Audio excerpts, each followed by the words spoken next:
Let's talk about logical tests in Microsoft Excel. All the logical tests have to start with is equal sign. They return true if the test is passed and false if the test has failed.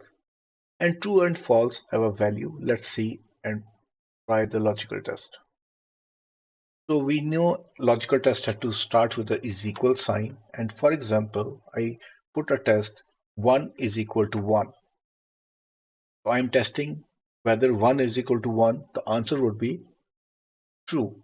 And if I test 2 is equal to 1, then the answer would be false. If I add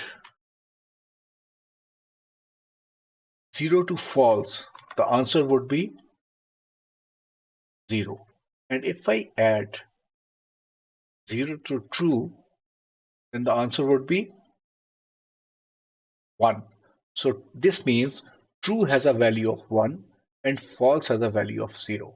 So whenever we uh, put Excel to test, the logical test will always result in either true or false.